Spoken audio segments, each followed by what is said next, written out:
Welcome back. In this segment, we are going to talk about how to work with single image and single factors. Let's get right to it. In this example, I have wrote up 3 different scripts.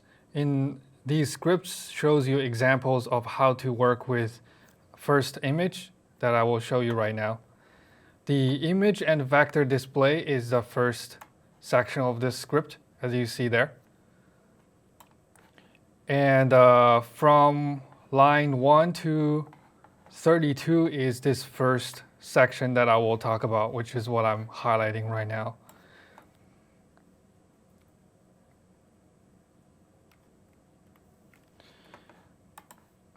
So on line 5, that is where I imported the image.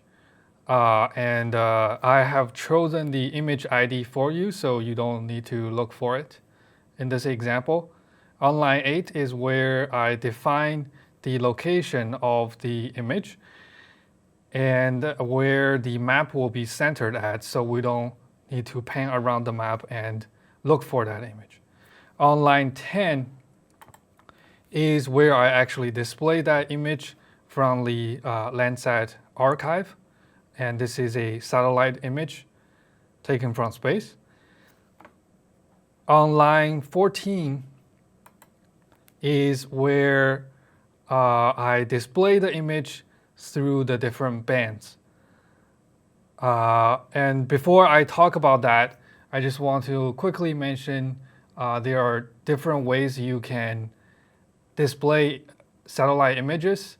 Since satellite image has different bands related to them, so a regular image, as you will see on the screen here, or any image or television displays RGB, which is red, green, and blue bands. But with satellites, there are sometimes even 10 or 12 different layers of bands. So with those bands, you can display the image with different combinations to see different features that you want to. And you can look it up by going to a link that I share on the script here. So let's just go back to the script. As you can see, on line 14, this is where I display the image according to band 4, 3, and 2. Their names is by B4, B3, and B2. And I named the image display as color infrared deposit, which you will see in a moment right after I run this script. The reason why I put false at the end here, that is a parameter that I use to display the image to make sure it's not displayed at first when I put it onto the map down below. So it's often useful if you have a lot of different images that you want to display, but you only want to look at one particular one for your own use. On line 15 is exactly the same way of writing line 14, but it's just a little bit more complicated in terms of you are writing out all of the different parameters inside of that map.addLayer function. And just to show you examples later on line 16, I used a band combination of band 1, band 4, and band 7. And that is particular combination used for urban areas to look at features inside a satellite image that has a lot of urban signature to it. So you can look at urban areas more clearly. On line 17 is where I use the band combination B3, B2, B1. So that is the combinations of 3, 2, 1, and that shows you the actual natural color of the satellite image, as anyone will see from with their eyes. And then moving on line 20, this is where in order to clarify what the image can show, sometimes you can tune the display to be darker, sometimes you can tune it to be sharper or brighter. This is where you can do it. So bands is simply the combination of the bands that you see on line 21. On line 22 and to 24, these are different parameters. You can make image display that stands out for different values of different pixels. And once you set up this visualization parameter, as shown here from line 20 to 25, as I highlighted here, you can put that visualization parameter into a map.addLayer, which I used here on line 26. This is where you see I highlight here visualization parameter parameters, and that's where you put in that parameter to make your image stand out or modify the display there. And then on line 28, that is where I import a vector layer. So a shapefile, sometimes also called as a vector, is where you can display different kinds of shapes on top of a map. And these are different from images because they are not regulated by pixels. They are regulated by different shapes. So on line 32 is where I actually display this shapefile I just imported and constructed. So let's run this script by hitting run. And I will pull up the map down below and we can look more in detail what it looks like.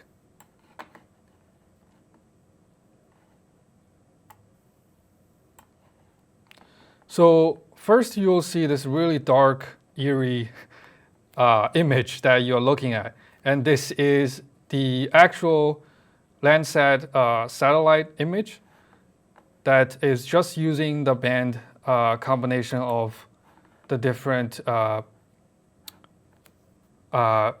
1, 2, and 3. And you are just looking at clouds, mostly clouds, as you can see there, that stands out from the image itself.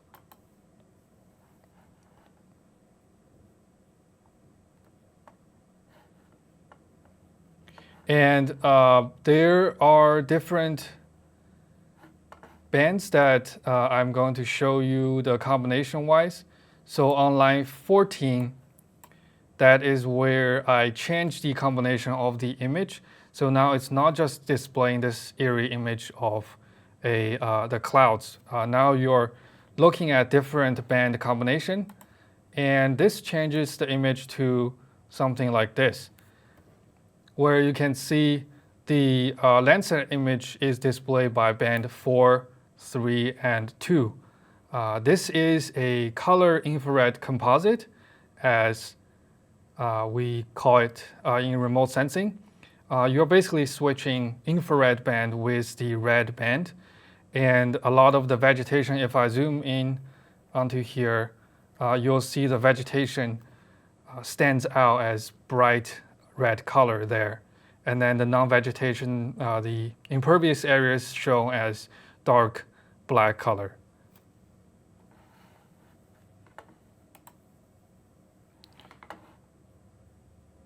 And I also showed you earlier in the script that you can be able to change the visualization parameters from line 20 to 25. And those parameters can be changed also through another way, as we can show here, through the gear icon here. And all the different information, as you can see there, before B3, B2, those are matched with these buttons there. And the range down here is also matched with the script that I have typed up earlier. As you can see, the minimum and maximum values there. So if you wanted to manually adjust it on the fly, you can simply just use this panel, as you can see there, to adjust the range of the pixel levels, the values that you wanted to display. So here, if I wanted to make this image display sharper, I can go click on the custom button, and then there is a variety of options that will show you. And here I can just pick a random one that shows the first standard deviation there. And I hit apply. And now you're seeing a much brighter, sharper image that you're looking at. And obviously, there are other options you can choose, such as 90% of the image, and this also looks much better than what you saw earlier. That's kind of just like a mushy, unclear image there. And then the other thing I wanted to mention for display image is this bar on the side here to the name of the image. And this bar, with this bar, you can see you can kind of scroll back and forth onto it.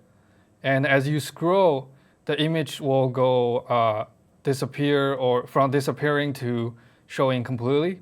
And that is the occupancy of the image you can change there. So that is one very handy feature if you wanted to do a comparison between two different images. This is the way to do it. So as you see, if I change the occupancy of the second image, it will change the transparency of that image, the second image that's showing there. Okay, so that's part of this display segment. And I can quickly go to the next section of the script there.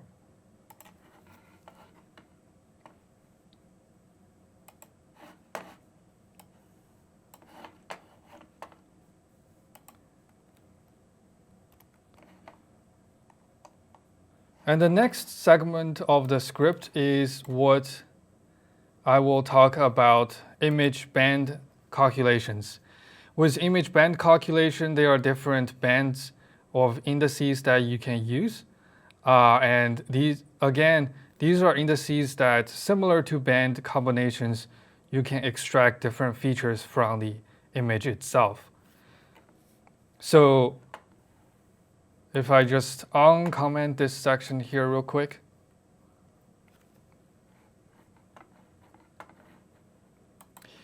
In this example script, I show you how to get the image band calculation of Ndvi, as it's showing highlighted here and throughout the script itself.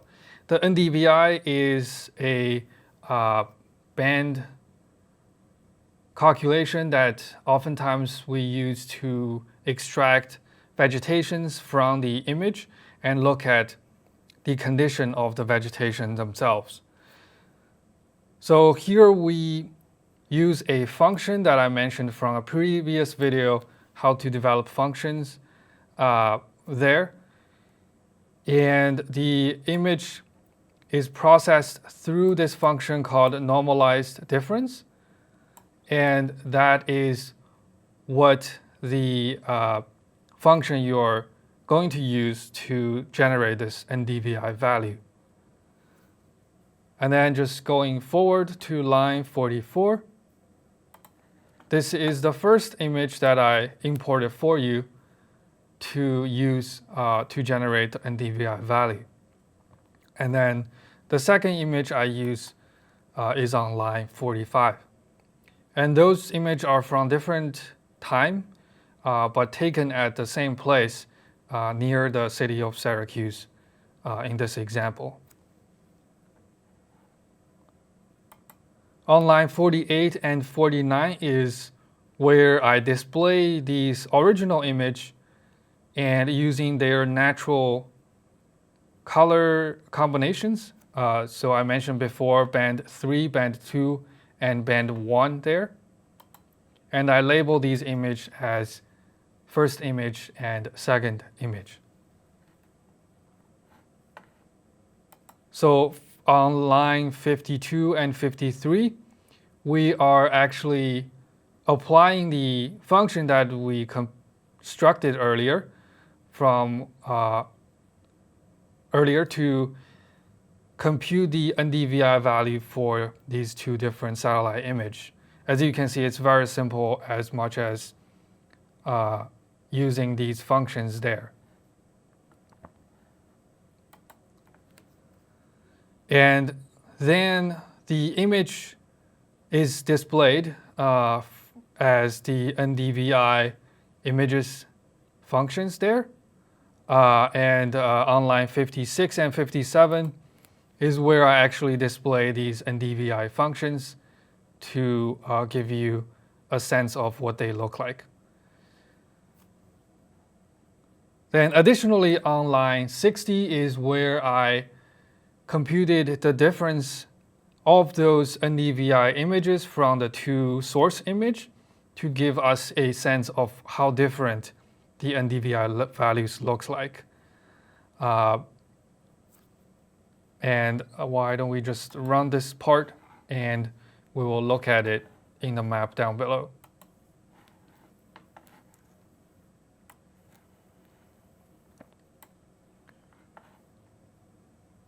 And again, there are various outputs that you are seeing here. As you can see, I'm going to turn off the other image just for you to better see here. So the first image and the second image, obviously, as I mentioned before, you are seeing this eerie displays because we didn't adjust the visualization parameter yet. So the way to do that is we hit the gear icon here, right next to first image label. And then we use this panel that we are seeing very clearly what the different parameters we want to use. And oftentimes I just use this custom button and stretch it to whichever percentage that we want. We can stretch to 90% here just for display purpose. And because the image itself is hiding underneath the second image, we're going to process the second image exactly as what we did for the first image. So we're going to stretch to 90% again, and then hit apply. And now you're seeing the natural color display of a Landsat image. And as you can see, it makes much more sense with the agricultural fields. A lot of these don't have vegetations on them, so you're seeing the bare earth of these fields. And then when you move to around the city of Syracuse area, you are seeing a lot of the gray sense of buildings or impervious area and the roads and etc. To that. And you can also see very large features such as you see there the lake, which is right next to city of Syracuse, Onondaga Lake, and it's very standing out as it's a huge feature in this image. So those are the two images, the original image that you're looking at, first and second. And then we computed the Ndvi for those images. As you see what I applied for line 52 up above there and displayed it on line 56. So how does the Ndvi picture look like? Let's see how this goes. Okay, so now you see this the original color of the image magically transformed into a different color. And this is the Ndvi image, which displays from the value from 0 to 1, and 0 being really, really, really dark, and sometimes even negative pixel values. And those are the darker regions, which where you will see this Onondaga Lake here that is displaying a very, very low Ndvi value. And it's really helpful sometimes to use that value to identify water features. But as you can see to the left side of the lake, there are these agricultural fields, which we saw earlier. They are kind of irregular shapes of orthogonal angles. And those fields, you can see some of them have very bright color and some of them have very dark color. And the bright colors means they have vegetations in them. And if we want to verify, we just turn off this layer. And if we want to just pick a field somewhere, if I just zoom in real quick. If we want to just pick a field, like for example right here, if you or I can focus right to this field here, we can see if I turn off the Ndvi layer, you'll see there are some kind of some vegetations inside of them. So the Earth engine is not loading correctly. Okay, so now we can see there are vegetations in those fields, and then the bare ones have very dark Ndvi values in them. So lower Ndvi value is corresponding to non-vegetations. And the extra step I took to demonstrate to you the band computations is where I showed you on line 60. And this is where I showed you the difference of the Ndvi bands that you see there. So obviously we have two different Ndvi layers from two different images, as you see there. And when we take the difference between these two, it's essentially just using the value of the first image of each of those pixels minus the pixels inside the second image there. So now we get a difference which looks like here.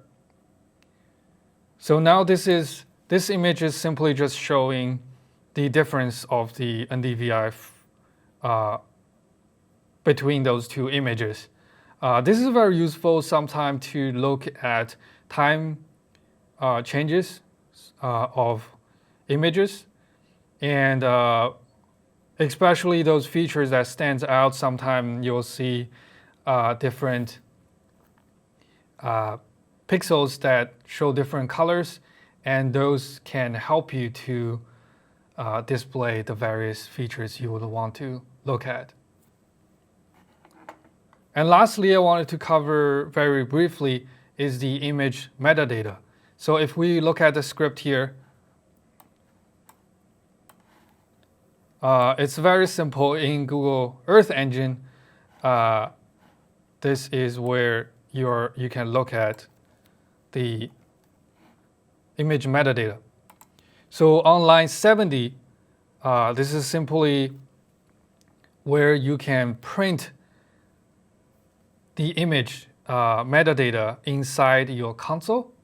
So as you can see there on line 68 is where I showed or import the Landsat image.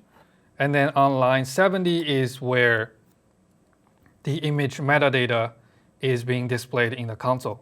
So if I run this,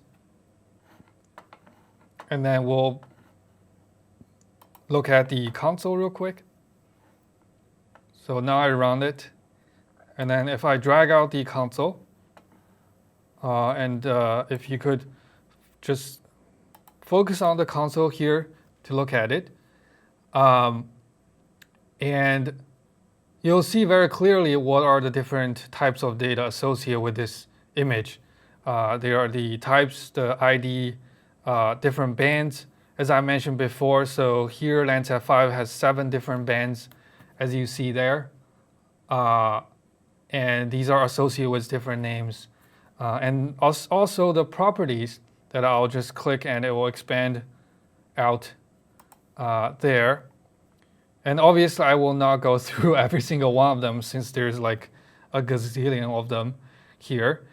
And a lot of these properties are very useful later on, I will mention in the next video, when you're looking at multiple images, how to filter these different data to get the image you want. So there you have it. This is how you can work with a single image as well as the vector data. And in the next segment, we'll talk about how to work with multiple images. And I hope to see you there. Thanks.